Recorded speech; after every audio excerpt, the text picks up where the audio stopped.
કાંકરેજ તાલુકાના મુખ્ય મથક ગૌનગરી સિહોરી હેમાણી પાટી ડાભી દરબારો દ્વારા ઉત્તમ ઉદાહરણ પૂરું પાડી સમાજમાં એક સંદેશ આપ્યો। બનાસકાંઠા જિલ્લામાં કાંકરેજ તાલુકાના મુખ્ય મથક સિહોરી ગામના ડાભી દરબારોએ દીકરીબાની સગાઈ પ્રસંગે 2100 રૂપિયા પહેરામણી આપી બંધારણ મુજબ પાલન કર્યું। મળતી માહિતી પ્રમાણે ઉત્તર ગુજરાતના બનાસકાંઠા જિલ્લાના કાંકરેજ તાલુકા મુખ્ય મથક સિહોરી ખાતે આવેલ હેમાણી પાટી ડાભી દરબારની ત્યાં ગાંધીનગર તાલુકાના પેથાપુર ગામના રતનસિંહ પરમાર રાજપૂત દરબારો એમના કુંવરની સગાઈ માટે સિહોરી ડાભી હિરભા અણદુભાની દીકરી ની સગાઈ માટે આવ્યા, જેમાં વડા ખાતે મહાસંમેલનમાં સામાજિક બંધારણમાં સગાઈ કરવામાં આવે તો 2100 રૂપિયા પહેરામણી આપી મૂર્ત્યા પક્ષે દીકરીના માતા પિતા કુટુંબની હાજરીમાં દીકરીબાની સગાઈ વખતે 2100 રૂપિયા અને એક દાગીનો લઈ રાજપૂત સમાજના બંધારણનું પાલન કરવામાં આવ્યું હતું। જો કે કાંકરેજ તાલુકા મુખ્ય મથક સિહોરી હેમાણી પાટી ડાભી દરબારો દ્વારા ઉત્તમ ઉદાહરણ પૂરું પાડી સમાજમાં એક સંદેશ આપ્યો છે, ત્યારે સમગ્ર ઓગળ કાંકરેજ તાલુકા રાજપૂત સમાજમાં ભારે હર્ષની લાગણી ફેલાઈ હતી અને દરેક રાજપૂત સમાજના ગામડાઓમાં એકતા ને સામાજિક બંધારણનું પાલન કરવામાં આવે તે જરૂરી છે અને રાજપૂત સમાજમાં શિક્ષણ વધે, કુરિવાજોને તિલાંજલિ આપી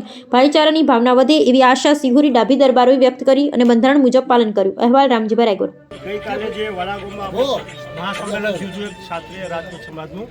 એમાં એવું બંધારણ કરેલું હતું કે 2100 રૂપિયા આપણે દીકરીના લેવા અને 2100 રૂપિયા આપવા। એ નિમિત્તે અમે આજે અમારે મહેમાન આવ્યા છે હિરભા અણદુભાના ત્યાં,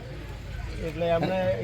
દીકરીના હાથમાં 2100 રૂપિયા આપે છે અમને ત્યાં બધા ભાઈઓ સાક્ષી દાગીનો લાયેલા છે અને એક જોડી કપડા જ લાયા છે। એથી વિશેષ જે બંધારણ છે એ નિયમો જ અમે આજે આનું પાલન કરીએ છીએ। આજથી આ શરૂઆત કાલ થયું અને આજે આ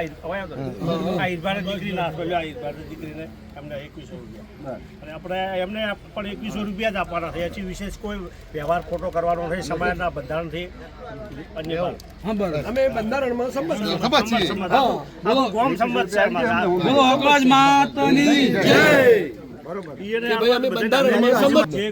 એમને આપ્યા, 2100 રૂપિયા અમને બીજા અમારા જે અમને